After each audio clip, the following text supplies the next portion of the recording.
sebuah legenda yang berasal dari Tapanuli Selatan yang berjudul Sampuraga. Di sebuah desa, hiduplah seorang ibu dan anaknya yang bernama Sampuraga. Hidup mereka tidaklah senang. Setiap hari mereka harus mencari kayu bakar untuk mendapat penghasilan. Kadang-kadang juga mereka tidak dapat penghasilan dan tidak juga makan. Suatu hari, Sampuraga berkata kepada ibunya, "Mak, aku pengen merantau, Mak. Biar hidup kita ini berubah dikit ya, Mak." "Iya ya, Mak," kata gitu. Lalu ibunya berkata, "Tapi nanti kalau Pak pulangnya." Lalu sang Sampuraga meyakinkan ibunya dengan berkata, "Enggak, Mak, nanti kalau udah senang aku pulang lah, Mak," kata Sampuraga meyakinkan ibunya. Setelah ibunya percaya dengan kata-kata anaknya, lalu dia pun mengantarkan anaknya ke tepi sungai. "Sam, ini ada ibu bawain nasi untukmu ya. Hati-hati di sana nanti. Kalau kau udah senang pulang lagi. Jangan lupa kau pulang sini nanti ya." Lalu Sampuraga berkata, "Iya, Mak, nggak lupa pulang ya, Mak." Setelah itu, ia pun pergi berangkat naik rakit. Setelah bertahun-tahun lamanya, Sampuraga tidak pun pulang ke rumahnya. Lalu ibunya berkata, "Udah bertahun-tahun dia belum pulang. Kemana lah anakku ini? Aku harus cari anakku ini." Ibunya bilang begitu. Lalu ibunya membawa sebuah tas yang berisi nasi. Dia berjalan melewati semak, hutan, dan juga melewati sungai yang deras. Sampai akhirnya ia di tempat yang hampir dekat dengan kerajaan Sampuraga. Ia berkata, "Oh Bang, bisa kasih aku nasi Bang? Aku belum makan ini Bang," kata gitu. Lalu orang memberi nasi itu berkata, "Gak bisa Bu, ini untuk warga ini saja Bu, minta yang di sana aja lah Bu."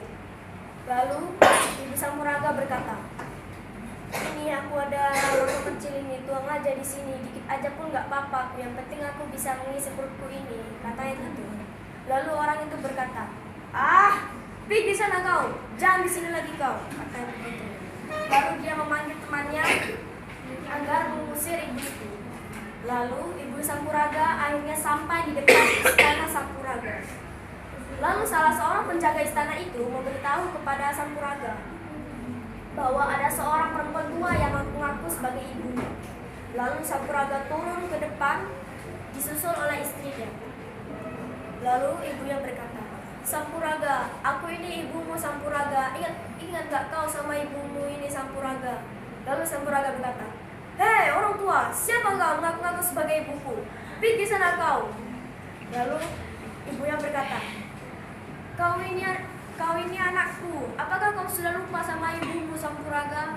Lalu Sampuraga berkata, "Hei orang tua, apa buktinya aku anakmu? Hah? Jawab!" Sambil memukul ibunya tanpa belas kasihan.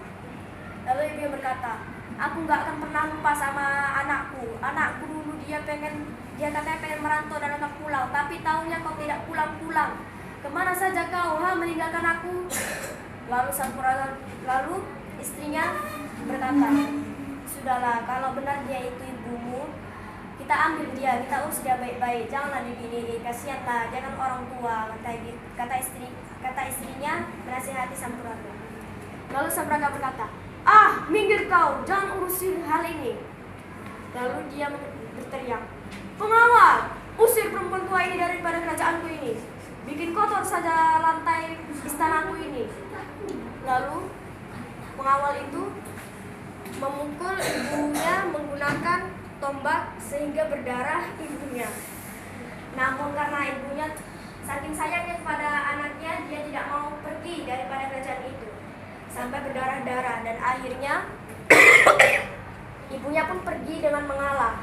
Sesampainya di rumah ibunya berdoa, "Ya Tuhan, berikanlah hidayah pada anakku ini. Dia sudah lupa pada ibunya. Hukumlah saja dia, biarin saja dia."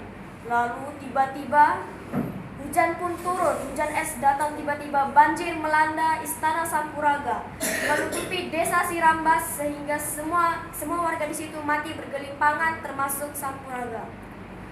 Konon Di situ terdapat sumur Sampuraga. Setiap kali Sampuraga menangis karena malu mempunyai ibu yang jelek, sumur itu akan mengeluarkan air yang mendidih, menggelegak seperti dipanaskan.